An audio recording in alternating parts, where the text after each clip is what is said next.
All Across Perspectives is using our perspective of concepts, ideas, and latest news events that are reshaping the world that you live in to educate and inform so that the average person can prosper in this ever-changing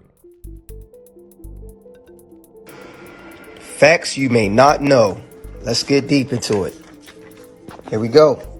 The United States of America was incorporated in London in 1783. The United States of America is a territory of Great Britain. The colonists did not win the Revolutionary War. The British troops did not leave until 1796. Wasn't too long ago. 2. King George III of England financed both sides of the Revolutionary War. 3. The IRS is not a U.S. government agency. It is a debt collection agency of the International Monetary Fund, which is also known as IMF. The IMF is an agency of the United States, which is the UN. The U.S. has not had a U.S. Treasury since 1921. I wonder why. 6. New York City is defined in the Code of Federal Regulations, also known as CFR, as the United Nations. Okay, let's go to 7. No judicial courts nor judges have existed in America since 1789. Executive administrators, not judges, executive administrators, not judges, enforce statutes and codes. 8. You cannot use the U.S. Constitution to defend yourself because you are not a party to it. Use instead the Bill of Rights. You own no property. Slaves cannot own property. Read the deed to the property that you think you own. You are listed as a tenant. We are slaves and own nothing, not even who we think are our children. That's deep. 11. Great Britain is owned by the Vatican. 12. The Pope can abolish any law in the United States. Make sure y'all take notes. 13. Listen to Respond. it like I suggested. In 1871, a seditious act was performed by the government. A coup was made to rewrite the Constitution and put "we the people" in all capitals under a new corporate contract, transferring the United States of America into the new Corporation of the United States of America, which transferred the power of "we the people" and the Constitution over to the new corporation. When they did that, it placed the citizens in the United States as property of the corporation, which was centered in Washington, D.C. This action made Washington, D.C. a foreign entity on American soil, of sovereign states. It was established through a loan from the Vatican, when D.C. was transferred into a city-state, and this corporate entity then ruled over the people. Now, what took place may have way bigger chain effects. When they did the broker deal to get the loan from the Vatican, they did so via the Bank of London. At the time, they transferred all the property in D.C. Columbia over to the corporate entity of D.C., a foreign corporation. Now, the City of London, that is the square mile within the Greater London area, is not technically part of the Greater London or even England, just as Vatican City is not part of Rome or Italy. Likewise, Washington, D.C. is not part of the United States in that sense. That is, it controls, but on paper, the world. As they know it, the District of Columbia represents the United States. That's the issue. These sovereign... London and the Vatican, a third city-state was officially created in 1982. That city-state is called the District of Columbia and is located on 10 square miles of land in the heart of Washington. The District of Columbia flies its own flag and has its own independent constitution. Although geographically separate, the city-states of London, the Vatican, and the District of Columbia are one interlocking empire called Empire of the City. The flag of Washington's District of Columbia has 3 red stars, one for each city-state in the 3-city empire. This corporate empire of 3 city-states controls the world economically through London's inner city, militarily through the District of Columbia, and spiritually through the Vatican. The Constitution for the District of Columbia operates under a tyrannical Roman law known as Lex Fori, which bears no resemblance to the U.S. Constitution. When Congress passed the Act of 1871, it created a separate corporate government for the District of Columbia. This treasonous act allowed the District of Columbia to operate as a corporation outside the original Constitution of the United States and outside of the best interests of American citizens. A sobering study of the signed treaties and charters between Britain and the United States exposes a shocking truth. The United States has always been, and still is, a British of London and the... So I've decided to go out on a walk outside to where we can see everything. Today, Joe Biden was sworn in as the President of the United States, but I've been seeing posts on Instagram and everything saying about how, well, America is over, that was the end of the Republic. So real quick, I'm going to take you on a little history lesson. So let's go back to 1776 when our founding fathers wrote our Constitution. The Constitution said, the Constitution for the United States of America. Now let's go flash forward to 1871. It was right after the Civil War, and our founding fathers decided that they needed a centralized place to hold our government. So they picked D.C. They federalized that land, and they made it what is known today as a corporation. That corporation is owned by the Vatican, it is owned by London, and it has been ever since 1871. Now, what Donald Trump has been trying to do is to remove the corporation. It's that simple. He's wanting to remove the corporation. The Vatican owns the corporation. London owns the corporation. It is separate from the 50 states, which is known as the Republic. So every time you see a flag with gold fringes on it, it means that it's a corporation flag of the United States. Technically, D.C. is a separate entity. It's a separate state. It's a separate country. And Joe Biden was sworn in today as the President of the United States Corporation, not the United States of America. And that is what a lot of Americans today do not understand, because our history books have been written to favor the lies. We are living a lie. The Constitution was changed. It is not the organic Constitution. This is not over. Quit saying that Joe Biden's the president, we're just going to have to deal with it. Let's just go ahead and start learning to speak Chinese. No, stop. That is not true. Joe Biden was sworn in today as the president of the corporation, not of the United States of America. At all. He is not the president of this republic. Donald Trump could not rule as the president while he was still in D.C. because it's a separate entity. If we're being technical, the Vatican and London own D.C. They own that corporation.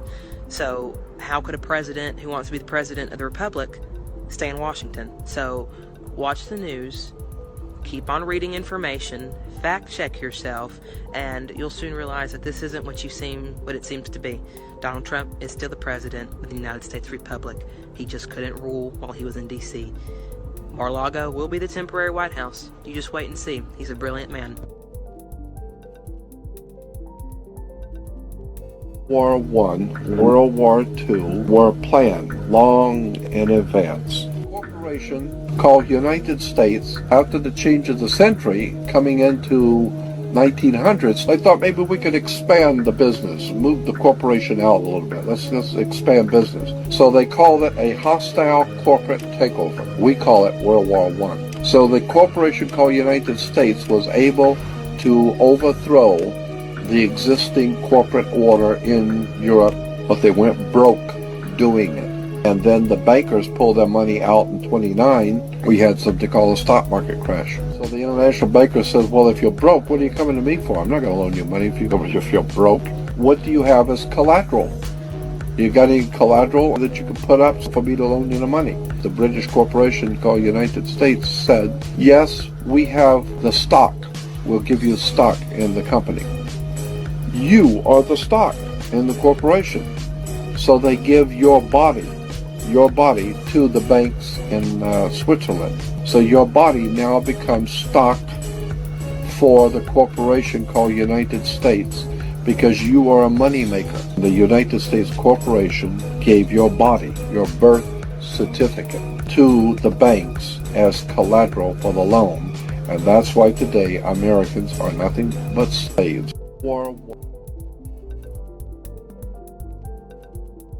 Hey, ladies and gentlemen, Jeremy Harrell here. I just want to go through as briefly as I can anyway. As you can see, I've got a lot of notes here. And everybody's wondering, is it possible for President Trump to abolish the IRS without going through Congress? Can he do it unilaterally through some kind of an executive order or with the Treasury Department? And is it possible? Can we replace the IRS, which is the Internal Revenue Service, which we are working blood, sweat, and tears, giving all our money to the government? Or can Donald Trump replace the Internal Revenue Service income with an External Revenue Service income? Well, there is a wonderful man by the name of Anthony E. Parent, okay? And we reached out to Anthony E. Parent for clarification. He is a tax scholar and a tax attorney, okay? And what he says is, in part, yes, Donald Trump could possibly do this without going through Congress. Now, ultimately, the best thing would be to go through Congress. You don't need 2/3 or anything like that. You just need to pass the bill. The best thing would be to go through Congress and have them legislatively define the one thing that is causing all the problem here. The U.S. tax code was done in such a secretive move in Congress that they never put it out for public scrutiny. And since they did that, they never defined what or who an individual is. And we're going to start with that and come back with that full circle in the end. I took a bunch of notes here getting this information, so bear with me as I read through my bullet points, okay? The U.S. individual income tax law lives by regulation, ladies and gentlemen. Remember that. And we know this because it doesn't define what an individual is. And since it doesn't define what an individual is, well, therein lies the problem. That's where regulation takes over.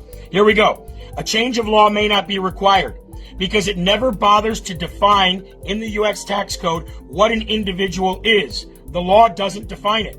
Is an individual somebody living inside the United States? Is it living outside the United States? Is it only men? Is it women? Who are they? What is an individual? The secretive income tax, he says, law was done without public awareness, and because of that, a lot of things were very vague and skipped over, including defining what an individual is.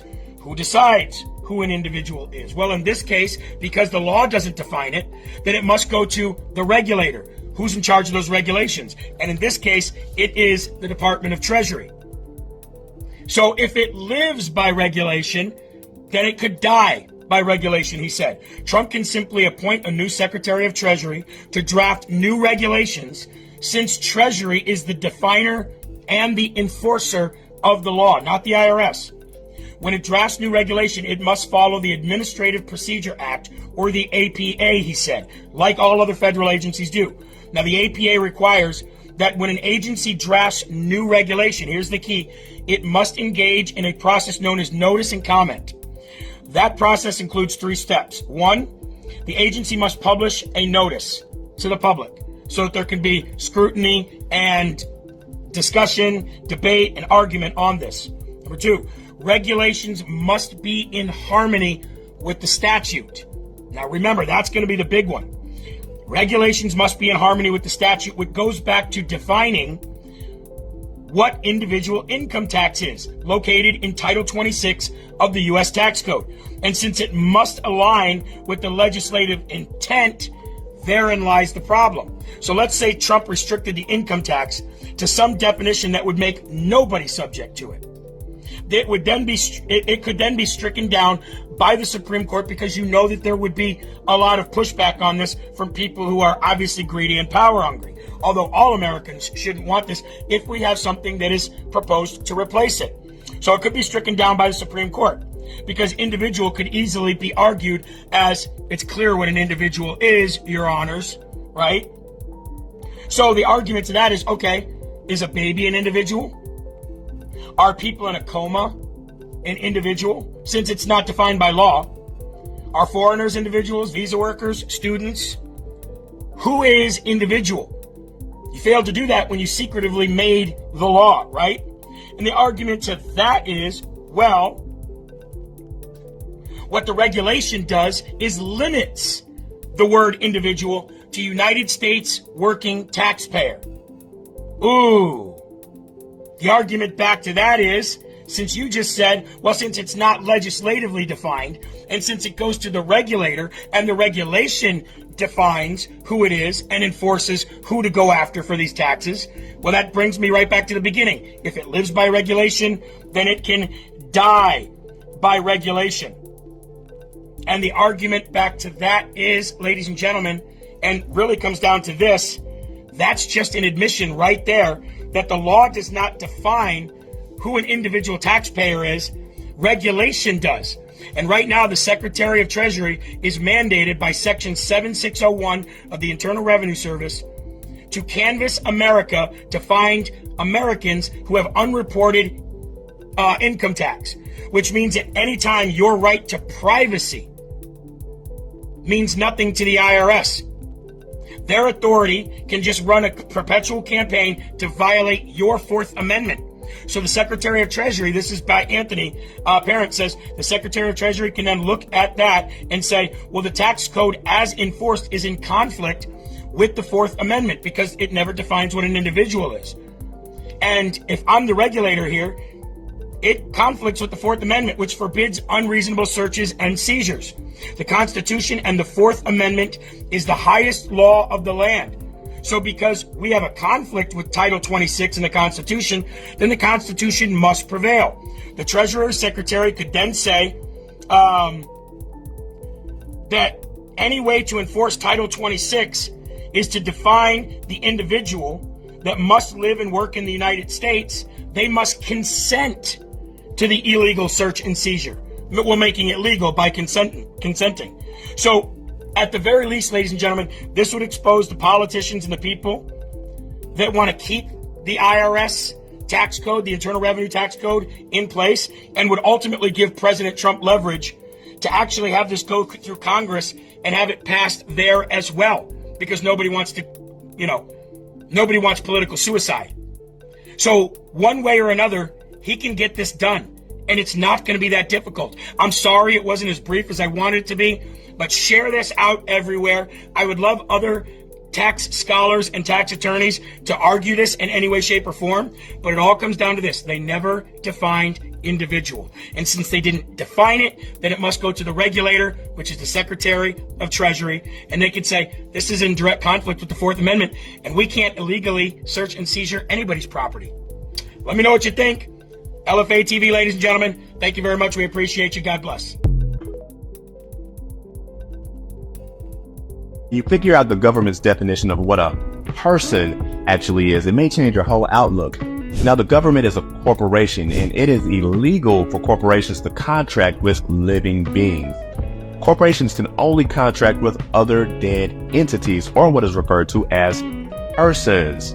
Now, persons, which means companies, corporations, or trusts, create what's called a birth certificate. Now, your birth certificate created an entity that has the same name that your parents gave you.